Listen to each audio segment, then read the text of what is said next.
My name is Tori, and I'm the Makerspace Librarian at the Irvin L. Young Memorial Library in Whitewater.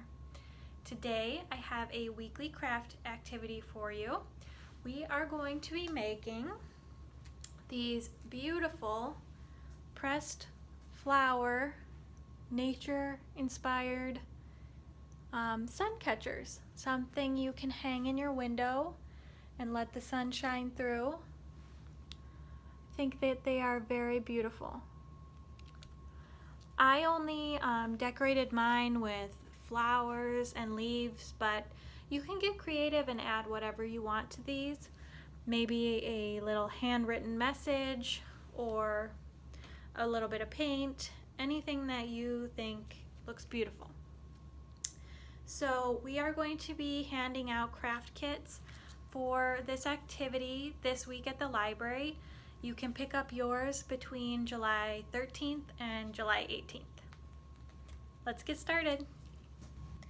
This week's craft kit is going to include an embroidery hoop, some twine, and some clear contact paper. At home, you're going to need some scissors and to collect some flowers and leaves and press and dry them. You can do this project with fresh flowers and leaves. You just want to make sure it's something that's flat and that will fit in between the two sheets of contact paper. But today I'm going to be using these dried flowers and leaves. I'm also going to be using a pair of tweezers to help me arrange my flowers on my contact paper. If you have them at home, great. If not, you don't really need them. Over the past couple of days, I've been collecting leaves and flowers for this project. As you can see, these have been dried out and flattened. Normally, it takes about 1 to 2 weeks to press flowers and to have them dehydrate. But I didn't want to wait that long, so I used another method instead. I used a microwave to speed up the dehydration process. All I did was take a coffee filter like this one here.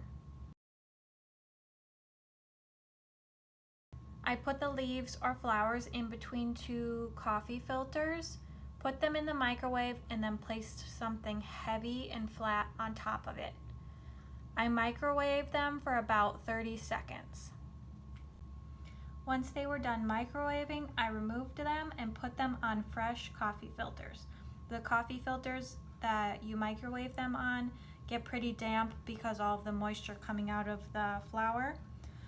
So I put them on new coffee filters, and then I pressed them in a book for about a day or two to really make sure that they're flattened out and dried completely. You can use any drying method that you prefer, or you don't have to dry the flowers at all. I just think that it works best for this project. Before I start using the sticky contact paper, I'm going to arrange my flowers on a blank surface so that I can put them in the order, the arrangement, the pattern that I want to use before I start using the sticky surface. Because once I put them down on the sticky contact paper, I'm not going to be able to move them around without ripping them.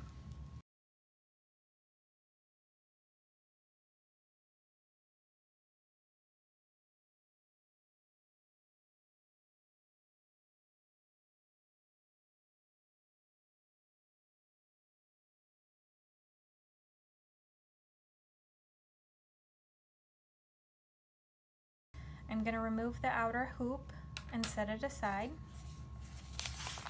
I want to peel off one side of my sticky film.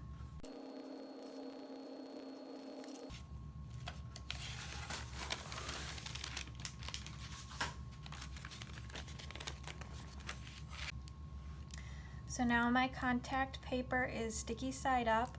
I want to reattach the outer hoop, trying to keep the surface inside the circle as taut and flat and straight as possible.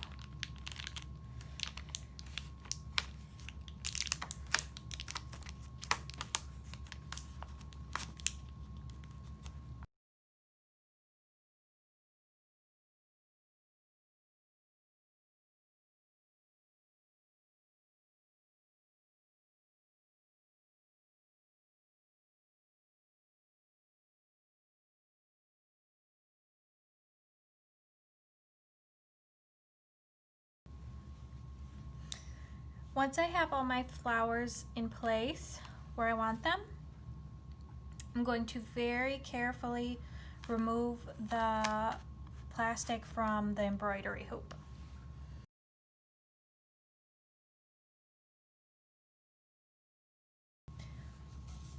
Now I'm going to take my second piece of contact paper and lay it face down on top of my design.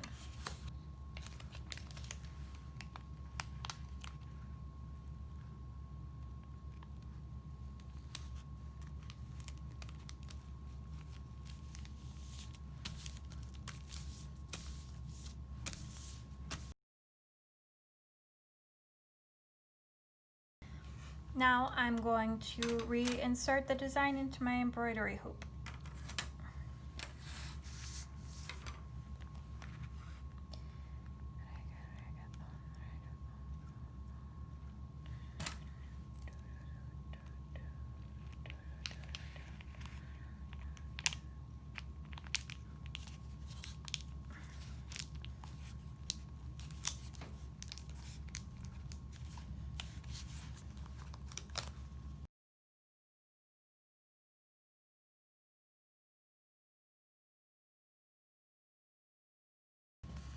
And the last step is to just cut away the extra plastic around your hoop.